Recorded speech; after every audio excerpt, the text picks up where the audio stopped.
खुलुमबाय आं सिबिरानि ब्रह्म नोंथांमोनखौ आंनि एसबि बड' निउज चेनेलाव गासैखौबो बरायबावनाय थाबाय नोंथांमोननि थाखाय आं गोदान मोनसे भिडिअ लानानै फैबावबाय अन्नानै भिडिअखौ जोबजासिम नायलांदो बर'फोरनि थाखाय गोजोनथाव खौरां बर' फिसाफोरा मोनफ्रोमबो गेलेनायनि बिथिङाव ओनसोलजों लोगोसे हादोरनि मुं लाखिबोदों मोनफ्रोमबो गेलेनाय जेरै फुटबल बक्सिं आरो बोरला गावनाय बायदि बायदि गेलेनायफोराव बर' फिसाफोरा बर' हारिजों लोगोसे हादोरनि मुं लाखिबोदों फुटबल गेलेनाय बादायलायनायाव हलिचरन नार्जारि बिथाङा हारिजों लोगोसे ओनसोलनि मुं लाखिबोनायनि उनाव दा अपुर्णा नार्जारि बिथाङाबो फुटबल गेलेनाय बादायलायनायाव गावनि गोख्रों गेलेनायजों बर' हारिनि आरो हादोरनि मुं लाखिनो हाबावबाय दा जाबाय थानाय हिर' इण्डियान वुमेन्स लिग 2021-22 फुटबल बादायलायनायाव हिर' अफ द मेच एवार्डखौ देरहानो हादों बिथाङा भुबनेश्वरनि केपिटेल ग्राउन्डआव जानाय बे फुटबल बादायलायनायाव अपुर्णा नार्जारि बिथाङा इण्डियान एर'स हानजानि जानानै गेलेदोंमोन इण्डियान एर'स आरो उडिशा पुलिसनि गेजेराव जानाय बे फुटबल बादायलायनायावनो इण्डियान एर'सआ 4-0 देरहासारनो हादों 4-0 गरनि मादाव अपुर्णा नार्जारि बिथाङानो गरथाम गलखौ सोनो हादों बिथाङा 13 मिनिट 19 मिनिट आरो 76 मिनिटआव गरखौ सोनो हादों गरसेखौ सुनिता मुन्डाया सोनो हादों बिथाङा 36 मिनिटआव गरखौ सोनो हादों गोख्रों गेलेनायनि गेजेरजोंनो अपुर्णा नार्जारि बिथाङा हिर' अफ द मेच एवार्डखौ देरहासार जानो हादों बे गोजोनथाव खौरांखौ इण्डियान फुटबल टीमआ टुइटारनि गेजेरजों फोसावदों क'क्राझार जिल्लानि सिङाव थानाय पाटगाव टलगेटआव फिन गिख्रंथाव जाब्रबथाय जायजों टलगेटआव खामानि मावग्रा स्टाफ समायना बसुमतारिया गोब्राबै जोखोम जादों थांनाय 26 एप्रिलावसो क'क्राझार जिल्लानि सिङाव थानाय 31 नं राजालामानि पाटगाव टलगेटआव जाब्रबथाय जादोंमोन जाय जाब्रबथाया सीसीटीवीआव सेबखांजादोंमोन फिन बे टलगेटआवनो गिख्रंथाव जाब्रबथाय जाबावदों जायजों पाटगाव टलगेटआव मावग्रा स्टाफ समायना बसुमतारिया गोब्राबै जोखोम जादों आरो बिथांखौ फाहामथायनि थाखाय देहा फाहामसालियाव थिसननो गोनां जादों जाथायनि सायाव टलगेटआवनो मावग्रा स्टाफआ फोरमायथिनाय बायदिब्ला गंसे कन्टेनार गारिया जोबोद गोख्रैथिजों फैनानै गारिया टलगेटखौ सौख्रांफैदों जेनाखि गारिया टलगेटखौ सौख्रांफैदों बेनिखायनो टलगेटनि सिङाव थानाय समायना बसुमतारिया जोबोद गोब्राबै जोखोम जानो गोनां जादों हारियानानिफ्राय फैनाय बे गारिया जायनाखि जोबोद गोख्रैथिजों आरो गाज्रियै सालायबोदोंमोन बेनिखायनो निसायाव थानानै गारि सालायनायनि सन्देह खालामदों गारि नाम्बारा HR 38X9694 मिथिहोबावदों दि जोबोद गोख्रैथिजों खारबोनानै टलगेटखौ सौख्रांफैनायनि जाहोनाव गारिया बेलथायफैदों आरो गारि सालायग्राखौ 1 घन्टा नाजानायनि उनावसो गारि सिंनिफ्राय बोखांनो हादों मख'नो गोनांदि जोखोम जानाय समायना बसुमतारिया सिनागुरि गामिनि थागिबि बिटिआरनि थाखाय गोजोनथाव खौरां प्राइम मिनिस्टार नरेन्द्र मदि बिथाङा क'क्राझाराव केन्सार हस्पिटालखौ बेखेवनानै होबाय प्राइम मिनिस्टार नरेन्द्र मदि बिथाङा मैया डिब्रुगड़ आरो कार्बि आंलं जिल्लायाव दावबायफैदोंमोन जेराव बिथाङा आसामाव गासै गंस्नि केन्सार हस्पिटालखौ बेखेवनानै होदों क'क्राझारनि बेसरगावआव थानाय केन्सार हस्पिटालखौ बेखेवनाय बे हाबाफारियाव प्रमद बर' मन्त्रि MLA EM आरो माखासे दैदेनगिरि बिथांमोनहा बाहागो लाफैदों बे बेखेवनाय हाबाफारियाव बाहागो लानानै प्रमद बर' बिथाङा फोरमायथिदों दि प्राइम मिनिस्टार नरेन्द्र मदि बिथाङा आसामाव गंस्नि केन्सार हस्पिटालखौ बेखेवनानै होबाय गंस्नि केन्सार हस्पिटालनि अन्थाइ खाम्फाखौबो बेखेवनानै होबाय बेनि अनगायैबो गंथाम गोदानै केन्सार हस्पिटाल मोननो थांगासिनो दं होननानै फोरमायथिदों क'क्राझाराव गोदान मेसिन थानाय एडभान्स केन्सार हस्पिटाल मोननो हानाया बिटिआर ओनसोलनि रायजो राजानि थाखाय गोजोनथाव होननानै फोरमायथि बिथाङा क'क्राझाराव गोदानै केन्सार हस्पिटाल मोननो हानायजों बिटिआर आरो आफां आसामनि सुबुंफोरा दिल्ली मुम्बाइ आरो चेन्नाइआव थांनानै फाहामथाय लाहैनो गोनांथि गैला सिगांनि समाव रांखावरि आंखालनि थाखाय गोजानाव लांनानै फाहामथाय लाहैनो हायैनि जाहोनाव गोबां सुबुङा जिउ खोमानो गोनां जायोमोन होननानै फोरमायथियो बिथाङा जायनाखि बिटिआर ओनसोलाव केन्सार हस्पिटाल गायसनजादों बेनिखायनो बे देहा फाहामसालियाव बिटिआरनि सुबुंफोरखौ थिसननायनि सायाव प्रमद बर' बिथाङा बुंथिदों दि डक्टरनि अनगायै गुबुन नन टेकनिकेल स्टाफफोरखौ ओनसोलनिफ्रायनो लानांगौ होननानै हस्पिटालजों सावरायलायदों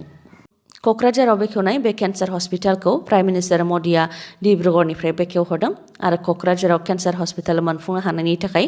prime minister Narendra Modi doctor Hemant Biswa Sharma Ratan Tata बिथांमोनखौ साबायखर जासिहरदों प्रमद बर'आ रन्जन दैमारि बिथाङा उदां जायोब्ला 100% गबिन्द बसुमतारिनि मासिया गोमागोन बे खोथाखौ बुंथिदों बारग' NDFBनि दैदेनगिरि बिथांमोनहा जोबथेसालियाव जोबथेजानाय बारग' NDFBफोरा बिचार गोरोबथाजों जेबो सोमोन्दो गैया होननानै बिटिसिनि लेङाइ गाहाय गबिन्द चन्द्र बसुमतारि बिथाङा बुंथिनायनि सायाव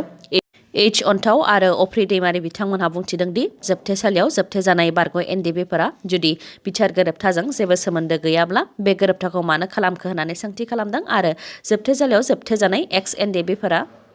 गोरोबथाजों सोमोन्दो गैयाब्ला रन्जन दैमारि बिथां गैयालासे मानो गोरोबथाया जायाखै गोरोबथानि थाखाय मानो रन्जन दैमारि बिथांनो बेल होनानै दिल्लीसिम लानानै थांनो गोनां जादों होननानै सोंथि खालामो बिथांमोना बुंथिबावदों दि गबिन्द बसुमतारिया जुदि एनडिएफबिनि थार दैदेनगिरिमोनब्ला जोबथेसालियाव जोबथेजानाय एक्स एनडिएफबिफोरखौ उदां खालामनो गोसो होगौमोन नाथाय बिथाङा गावनि मासिखौ गोमाजानो गिनानैनो जोबथेजानाय एनडिएफबिफोरखौ उदां खालामनो गोसो होआखै आरो रन्जन दैमारि बिथाङा उदां जायोब्लानो 100% गबिन्द बसुमतारिनि मासियाबो गोमागोन होननानै बुंथियो बिथांमोनहा जायनाखि जोबथेजानाय एक्स एनडिएफबिफोरा उदांनि थाखाय मदद नागिरनानै जोंनि दैदेनगिरिफोरखौ खावलायहरदों गांसे लाइजामनि गेजेरजों नाथाय गबिन्द बसुमतारिया जोबथेसालियाव थांनानै बिथांमोनखौ नायहैनोबो सम गैया होननानै फोरमायथिदों मोनसे समाव जेब्ला गबिन्द बसुमतारिया जोबथेसालियाव जोबथेजादोंमोन बै समाव रन्जन दैमारि बिथाङा जोबोद खस्थ'नि गेजेरजों बिथांखौ अदेबानि गबिन्द चन्द्र बसुमतारिखौ सिजफायाराव लाबोनानै उदां खालामदोंमोन नाथाय दिनै गबिन्द बसुमतारिया रन्जन दैमारि बिथांखौ नायफिनासै बेनि अनगायैबो जायफोर एनडिएफबिफोरा जोबथेसालियाव दङ बिथांमोनहाबो गबिन्द चन्द्र बसुमतारिनि बिथोनावनो माखासे खामानिफोरखौ मावदोंमोन होननानै फोरमायथियो बिथांमोनहा एक्स एनडिएफबि बिथांमोनखौ जोबथेसालिनिफ्राय उदां खालामनाय आरो केस बोखारनायनि बिबाना गबिन्द चन्द्र बसुमतारि बिथांमोननि मानोना बिथांमोनहा बे समाव गोहोआव दङ गोरोबथानि उनावबो केस बोखारजायैनि थाखाय दिनैसिमबो वारेन्ट फैयो कर्टआव नुजाथिहैबाय थानांगौ रांखावरि गैया बेबायदिनो एक्स एनडिएफबिफोरा गोबां जेंनायाव दं होननानै फोरमायथियो बिथांमोनहा आरो जायफोर एक्स एनडिएफबिफोरा जोबथेसालियाव दं आरो जायफोरा जोबथेसालिनि बायजोआव दङ बिथांमोनहा फिजिकेलि आरो मेन्टेलि गोबां टर्चार जानानै दङ आरो बेफोर गासैबो बिटिआर गोरोबथाजोंनो सोमोन्दो दं होननानै फोरमायथियो बिथांमोनहा 38 नं भैरबकुन्द ब्लक UPPLनि गाहाय नेहाथारि अर्गेनाइजिं बिरला प्रसाद ब्रह्मखौ बिबाननिफ्राय बोख्लायनाय जाबाय बे खौरांखौ 38 नं भैरबकुन्द ब्लक UPPL आरो उदालगुरि जिल्ला कमिटिया खौरांगिरि मेल खुंनानै फोसावदों बिथांमोना खौरांगिरि मेलनि गेजेरजों फोरमायथिदों दि बिरला प्रसाद ब्रह्मखौ बिबाननिफ्राय बोख्लायनायनि अनगायैबो UPPL दोलोआवबो बिथाङा जेबो खामानि थानाय नंला एबा UPPL दोलोजोंबो जेबो सोमोन्दो थानाय नंला समाज बेरेखा खामानि मावनायनि थाखायनो बिथां बिरला प्रसाद ब्रह्मखौ बिबाननिफ्राय आरो दोलोनिफ्राय बोखारनाय जादों आरो समाजजों गनायजाथावै माखासे खामानि मावनायनि थाखायनो दोलोआ बे थांखिखौ लादों होननानै फोरमायथिदों बिथांमोनहा बिरला प्रसाद ब्रह्मआ जि समाज बेरेखा खामानि मावदों बेजों UPPL हान्जानि गेजेराव माखासे गोरोन्थि बुजिलायनाय सोमजिनो हागौ आरो दोलोनि खहा जानो हागौ बेनिखायनो बिथांखौ बिबाननिफ्राय बोख्लायनाय जादों समाज बेरेखा खामानि मावग्राखौ UPPL दोलोआ जायगा होनो हाया होननानैबो फोरमायथियो बिथांमोनहा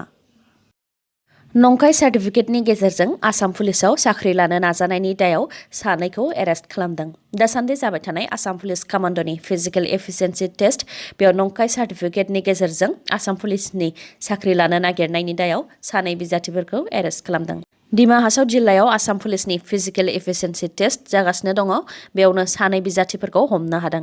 दिमा हासाव पुलिसा जाथायनि सायाव फोरमायथिनाय बायदिब्ला आसाम पुलिसनि फिजिकेल एफिसियेन्सि टेस्ट जाबाय थानायाव बिजाथिफोरनि सार्टिफिकेटखौ रुटिन चेक खालामदोंमोन बेयावनो सानै बिजाथिफोरनि सार्टिफिकेटनि सायाव सन्देह खालामनाय जादोंमोन बेनि उनाव मोजाङै चेक खालामनायनि उनाव नंखाय सार्टिफिकेट होनानै हमनो हानाय जादों बेनि उनावनो सानै बिजाथिफोरनि हेंथायै केस होनाय जादों आरो एरेस्टबो खालामनाय जादों हमजानाय सानैनि मुङा अमित आरो सुरज सानैबो काछारनि गोरोन्थि लामाजों थांनानै आसामनि साख्रि लानो नाजायोब्ला हमजाखागोन मानोना साख्रि जानायनि सिगांबो गोख्रोङै नायबिजिरनाया जाखायो होननानै फोरमायथिदों दिमा हासाव पुलिसा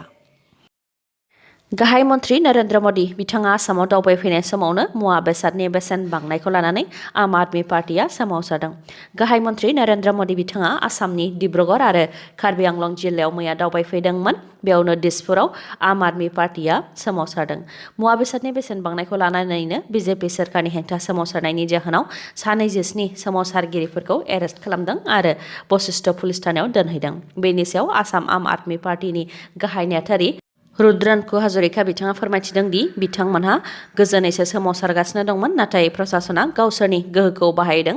बेसेन बांनायनि सायाव सुबुंफोरा आसि दिन्थिनायखौ नादबनानै दोननो नाजादों होननानै फोरमायथियो बेनि सायाव रायजो राजाफ्रा जयैनो मदद होफैलायनांगौ होननानैबो बुंथिबावो बिथाङा मानोना सानफ्रोमबो बाहायनाय ओंखाम संग्रा गेस पेट्रल डिजेल फिथाइ सामथाइ मैगं थाइगं बायदिनि बेसेनफोरा अख्रां नांदों बेनि हेंथायै सोमावसारदोंमोन बेयावनो पुलिसा गावसोरनि गोहोखौ बाहायदों होननानै फोरमायथियो